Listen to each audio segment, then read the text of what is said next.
Greetings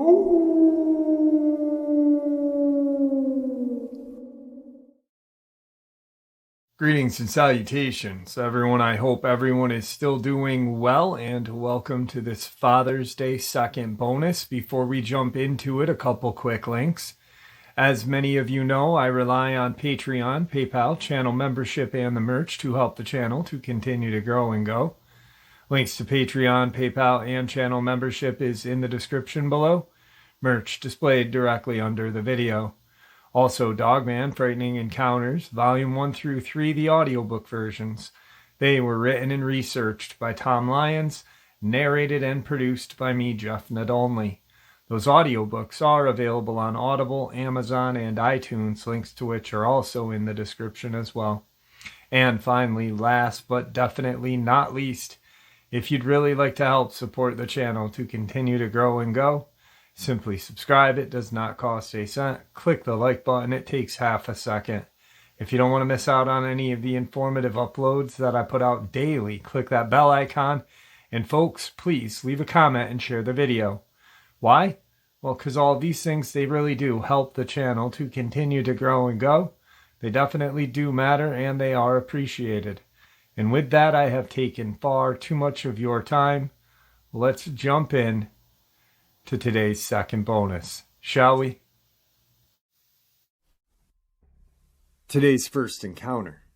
Okay, so I know technically there are no skinwalkers in Michigan, but the other night around 3 in the morning I was walking down the road and saw this herd of deer running across the road, and then right behind them, this thing came out of the woods.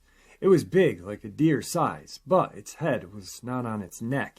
It was on its shoulders, and was way too big to be a coyote or a dog. It ran under the light, and I could see it was colored dark black, like its skin was black.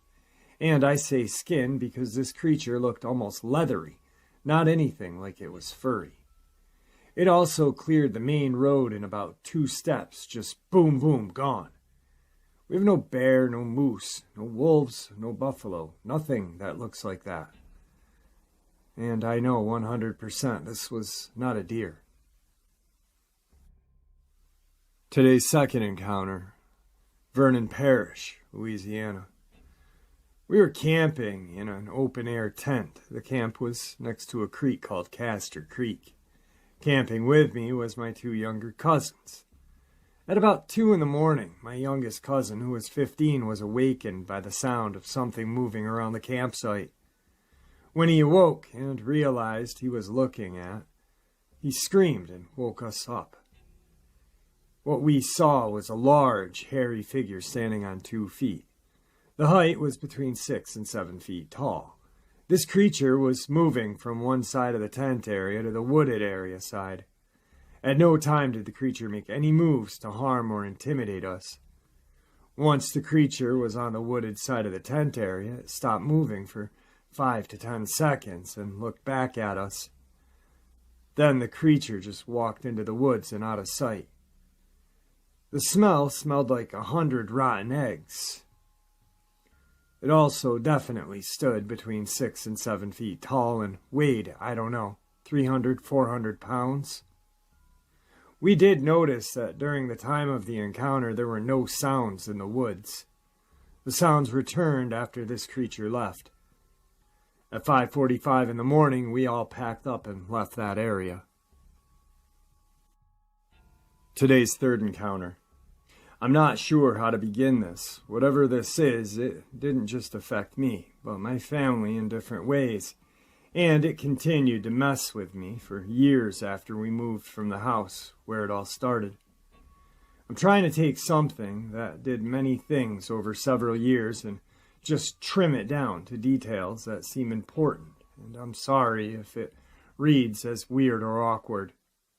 My grandmother was supposed to have traced her side of the family all the way back to an unregistered family of natives that escaped the Trail of Tears, and after telling a person of this strange thing that I normally kept secret, they suggested that it might be a skinwalker, but I don't know.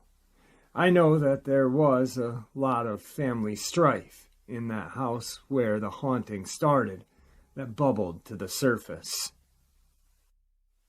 A spirit there liked to scare me by calling my name, slamming doors, giving me strange nightmares, and even mimicking the voices of family to other members.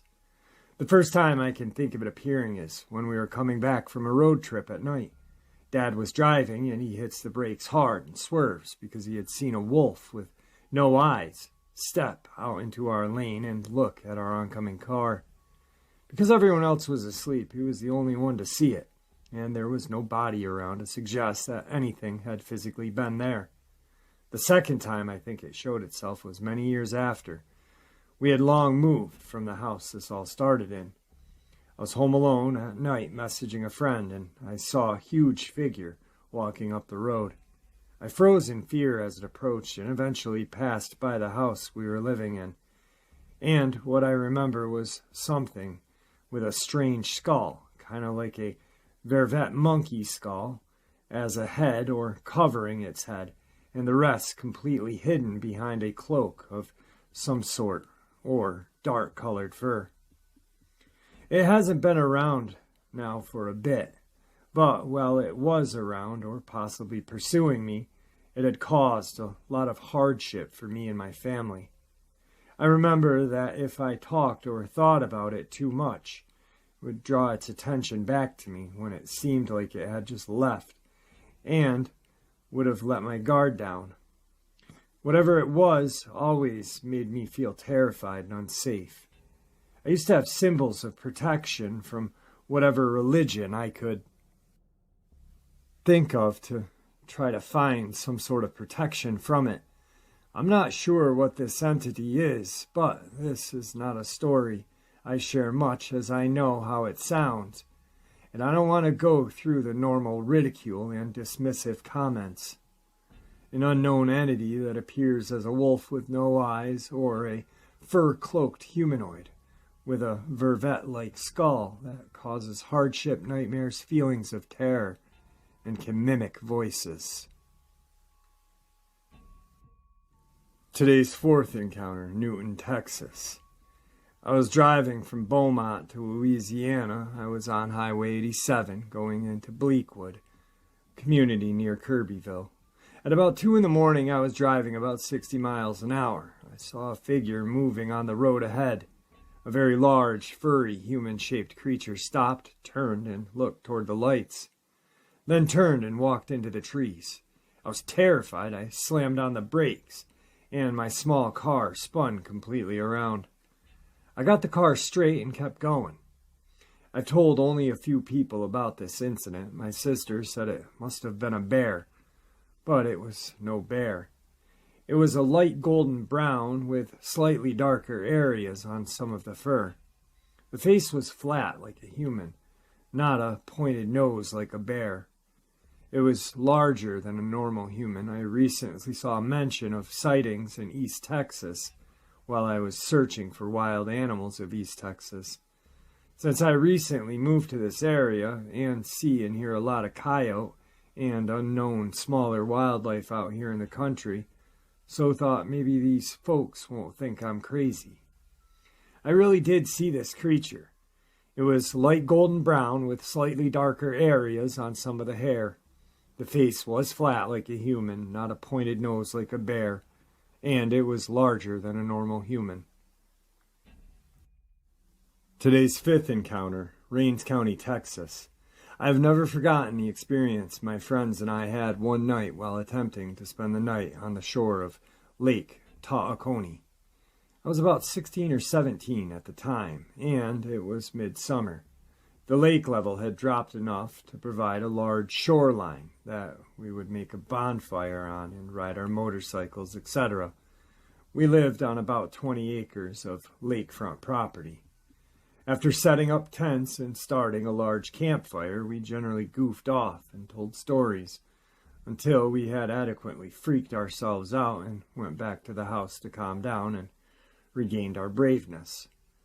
Sometime after midnight, we decided none of us had the guts to sleep in the tents. So we all got flashlights and made our way back down to the lake to put out the fire. As we came in with 100 yards of our tents, we heard a distinct sound of someone inside of the tent moving around very aggressively. You know that sound you make when you rub against the nylon fabric of a tent.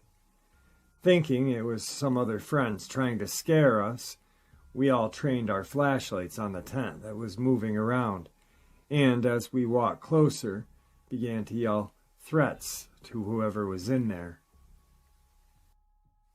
The campfire we had made had burned down to a red-orange glow. We all were very nervous, and the hairs on my body were standing on end. Something was not right, and we all felt it. As we got within 50 yards of our tent, a figure came out of the tent and trotted off from our left to right with the campfire between us and it. To this day, I can see this creature in my mind's eye very clearly. I believe it was a young Sasquatch. I now know this, not then.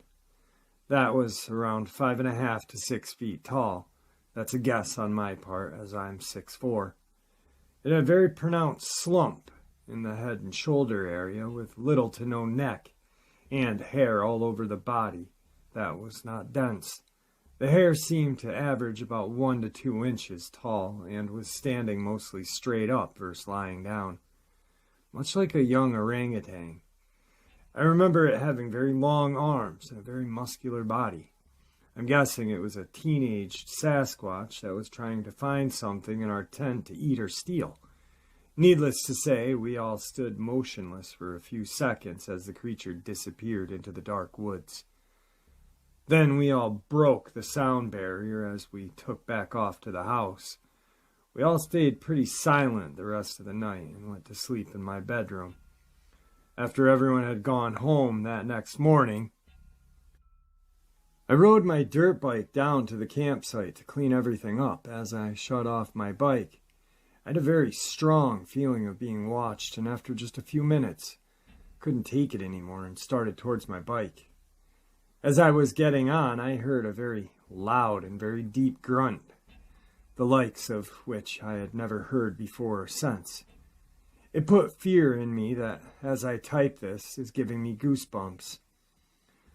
I put my bike in gear and took off, like a scalded cat, back to the main house. After explaining everything to my dad and seeing my face pale, he got a shotgun and we both walked down. When we got there, the terrible feeling of being watched was gone, and it was if everything was normal.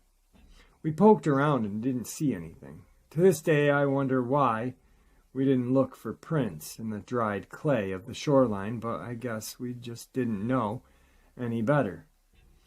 I've never told anyone this story, because I thought I was crazy for seeing what I believed to be a young Sasquatch in Lake Tawakoni area.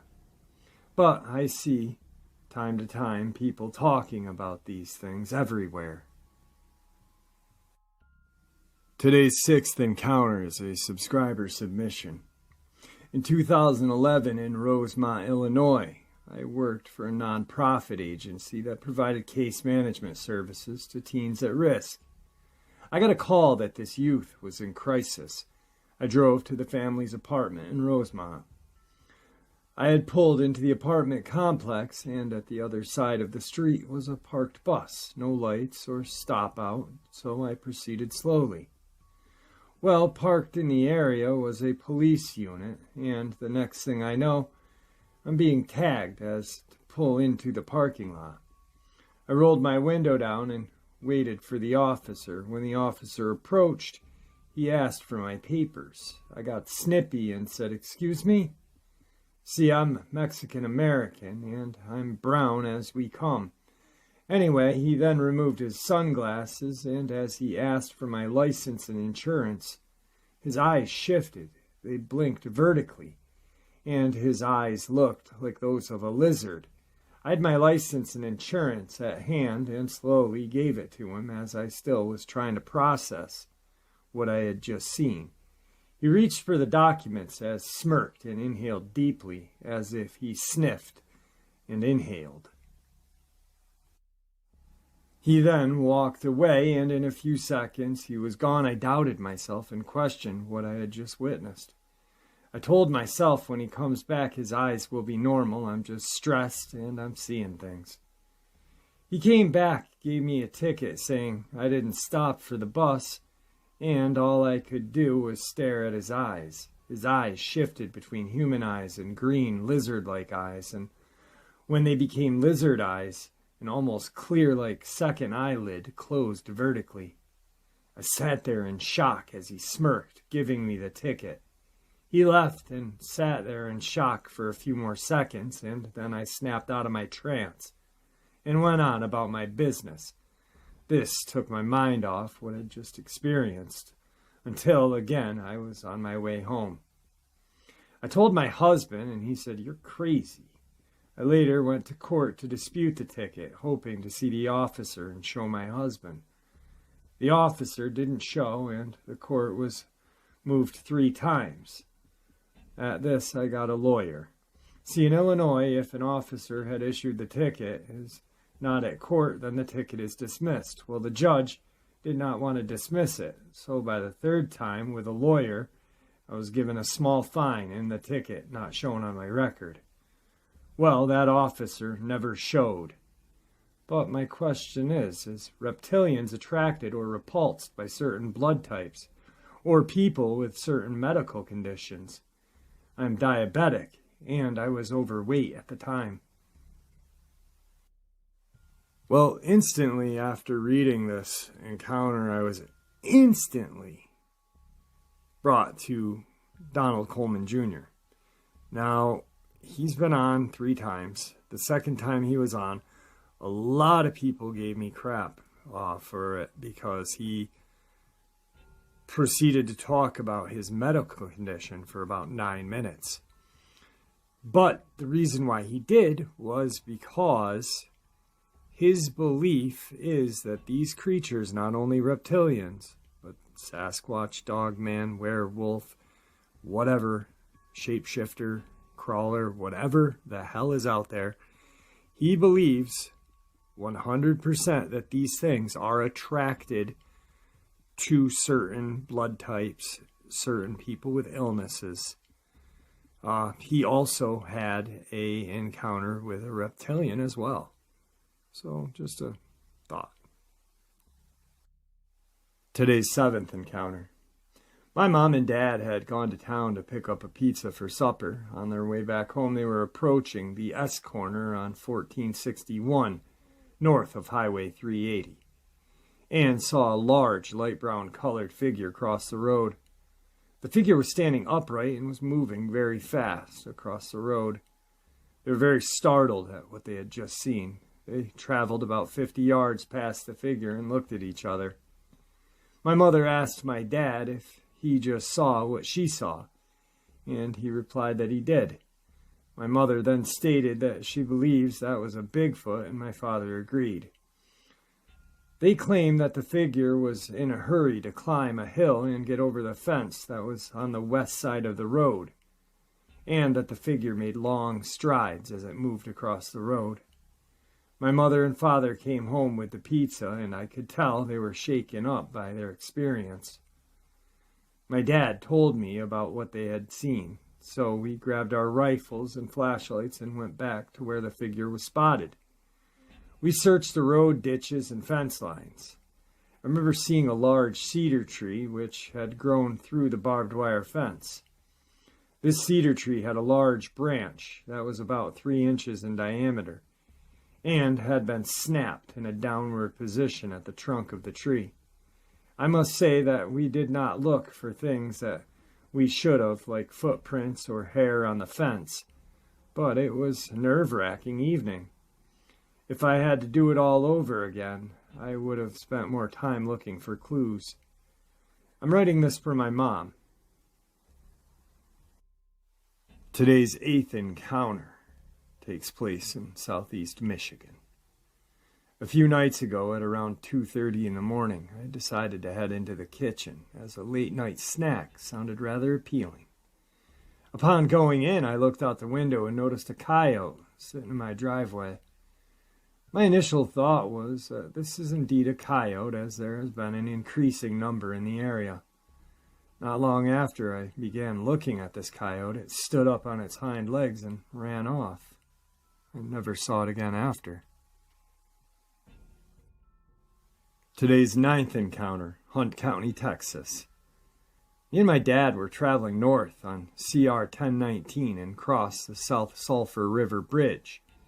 And I thought I saw a car light coming over the railroad tracks about a half a mile ahead. Then, as I got closer, I found that it was not car lights. It was my headlights reflecting off of something standing beside the road ahead. As I got closer, I could see that it was some type of big animal standing upright beside the road. I could see that it had long silver and white hair. That is why my headlights were reflecting off of it. The animal started to move from the left side to the right side of the road as I got closer. I was about 50 feet from the animal when it crossed the road to the right. It stood as tall as a cow would if a cow could stand straight up. The animal then started to move out of my headlights and went over the fence and disappeared into a nearby field. I was too scared to stop and look into the field, and my dad said that we needed to get out of there, and now. I had never seen it again, but I have been raccoon hunting in that area many times, and on different occasions my hunting dogs refused to leave the truck. Or sometimes they would leave and come back quickly and stay at the truck like they were really scared of something. These dogs are very aggressive hunters. I have a couple of friends who saw some sort of large animal a week or so after I saw it as well. Today's 10th encounter. I don't know what I saw. Edit. Cindy was my best friend at the time, so she came with me to the new house. Sorry for the bad formatting as I'm on my mobile. I've never shared my story as I'm not sure what it was because I don't live anywhere near a reservation. I live in Florida. I can't think of any rational explanation for what I saw. However, for some backstory, I lived in a city near Orlando and went to school with a girl who we'll call Cindy. My mom worked at a different school nearby as a teacher. We were going to move towards Central Florida in a very rural, absolute middle of nowhere area after school ended. So it was Cindy and I's last day of school, but my mom still had to teach for another week. She drove us out to the new house to stay there on our own for a week while she finished work and would stay with my grandma in town. So Cindy and I are there, and we're excited to have the whole house to ourselves for a week and get to set up my room and stuff. We decided we wanted to still go on late walks like we used to and thought about going that night. We agreed we should go while it's still light out because we didn't know the area very well. All my area was a giant square-shaped road or block. It wasn't really a block, though, because any houses there were just a mailbox and a gate on the road with a driveway that went out for like half a mile until you saw a house. So we were walking on this square road around dusk, and we get to the corner of the road and go to turn and watch this absolutely massive deer walk out of one side of the road from the trees, maybe like 50 yards ahead of us.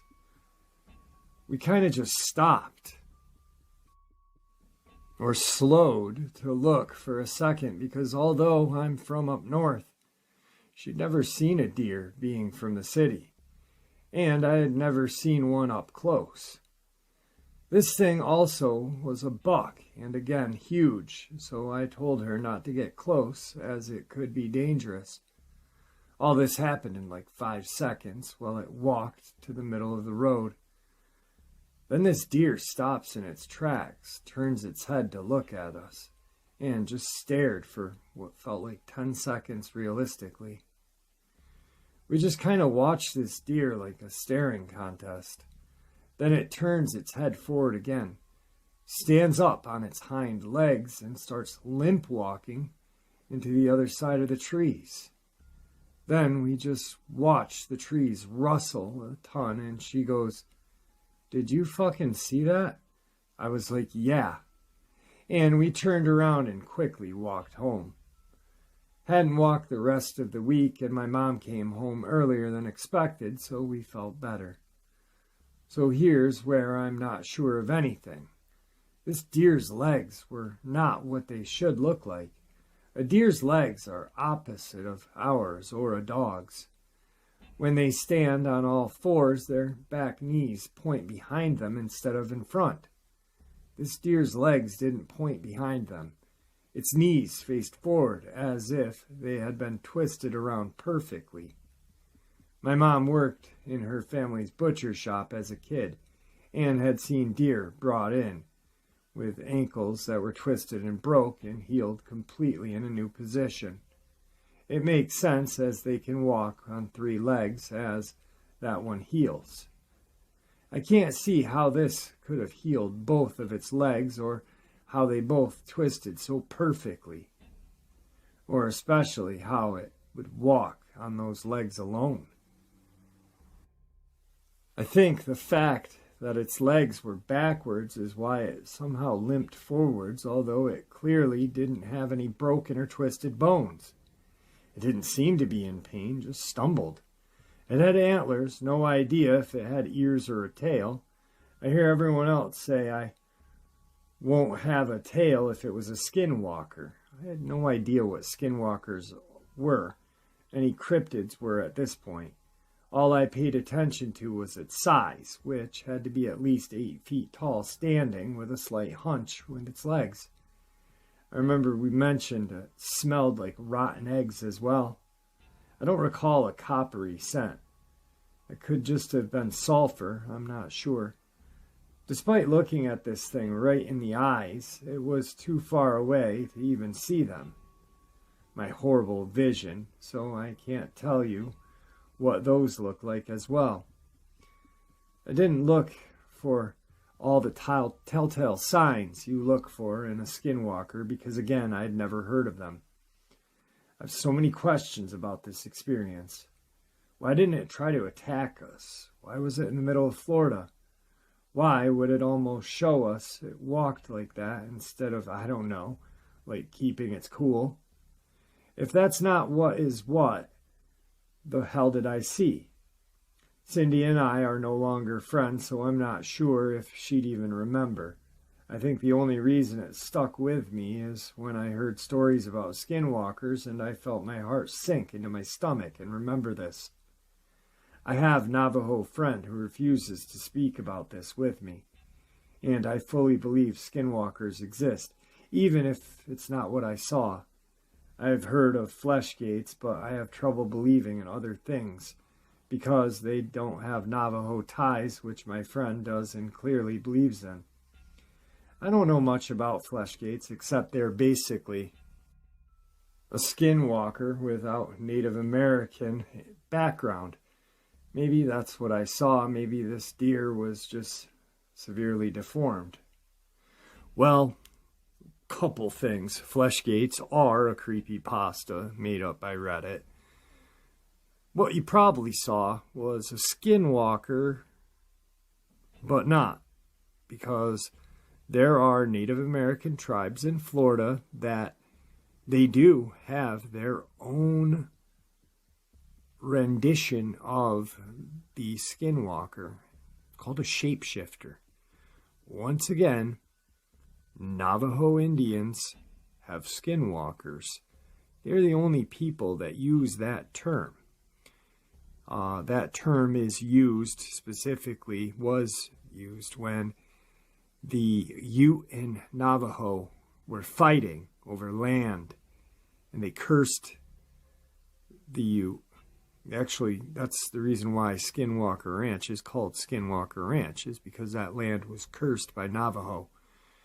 More or less, I believe this person saw either some sort of shapeshifter or a deer man. There's been numerous sightings in Alberta, Canada, way far away from Florida, but you got a lot of swampland. Definitely not deformed deer, because it's just not going to get up and walk on 2 legs. So, very scary, creepy encounter. But the most fascinating point to this one is that, once again, here is Native American lore getting taken out of context by creepypastas, Reddit, creepy wiki, or whatever the hell that place is, whatever. These cultures are sacred to these tribes, and it just drives me friggin' nuts when they are used out of context, like the Wendigo, which is a huge part of my lineage on my mom's side.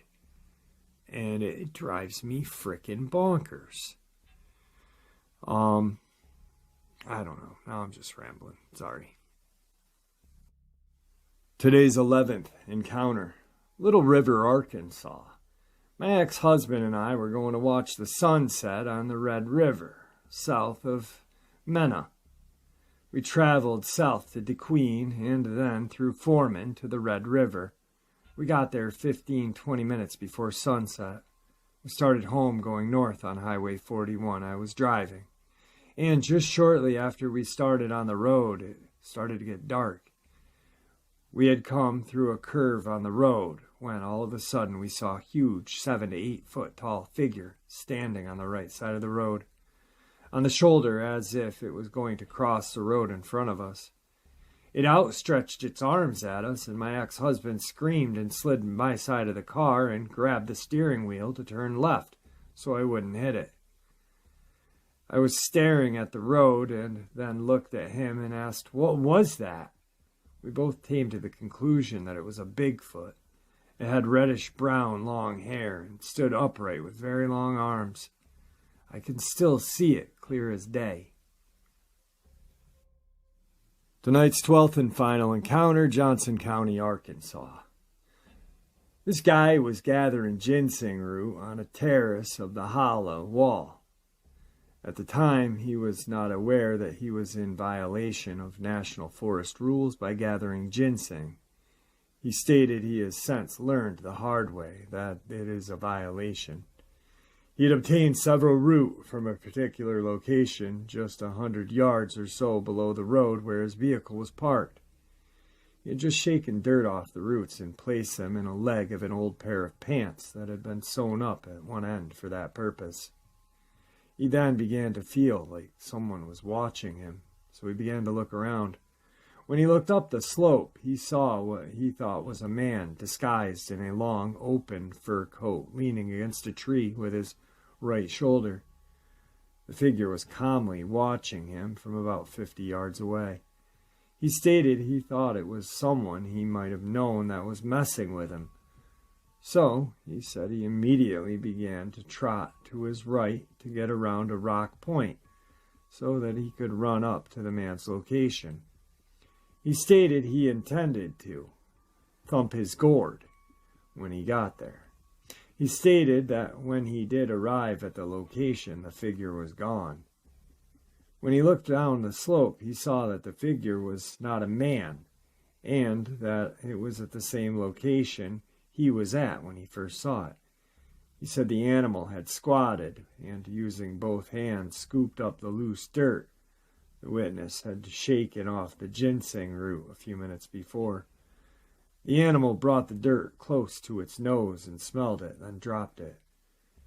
The animal then picked up the leafy tops from the ginseng root, which the witness had discarded, smelled them, and dropped them to the ground. As the animal began to stand up, the witness said, "I got the hell out of Dodge." The witness chambered up the steep wall of the hollow to his truck and left the area. And there you have it, folks. I hope you all enjoyed today's second bonus as much as I enjoyed sharing it with you. I'd like to thank you all for supporting the channel. It is your support, after all, that helps this channel to continue to grow and go, and what gives us all a place and a chance to share our experiences and theories, judgment-free. Everyone is simply treated with the respect that we deserve. Please, everyone, stay safe, happy, healthy, and ever vigilant, keeping an eye on our children, pets, family, and our friends. These creatures are real. These events have happened. Share this information with those you love and care about, and it may just help save their lives someday. Until next time, never stop asking questions, never stop searching for the truth, and God bless you all.